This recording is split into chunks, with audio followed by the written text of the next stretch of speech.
இப்போ ஸ்லீவ் வந்து நீங்கள் கட் பண்ணும்போது ஸ்லீவில் உள்ள அந்த கேப் ஹைட் வந்து எவ்வளோ வைக்கிறது அப்படிங்கிறது இன்னும் ஒரு சில பிகினர்ஸ்களுக்கெல்லாம் குழப்பமாகவே இருக்குது.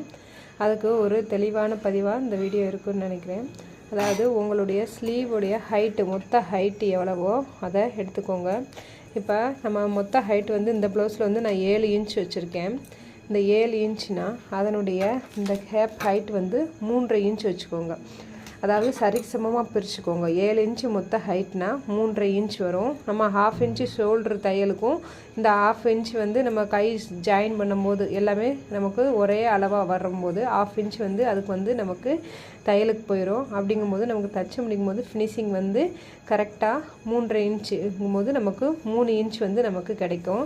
இது வந்து நம்ம கேப் ஹைட் வந்து நம்மளுடைய மேல் கையை காட்டி அடியில் உள்ளே தள்ளி தள்ளி போக போக இதை குடஞ்சாதான் நம்ம ஸ்லீவில் வர்ற லூஸ் ப்ராப்ளம் வந்து இருக்காது. ஸ்லீவ்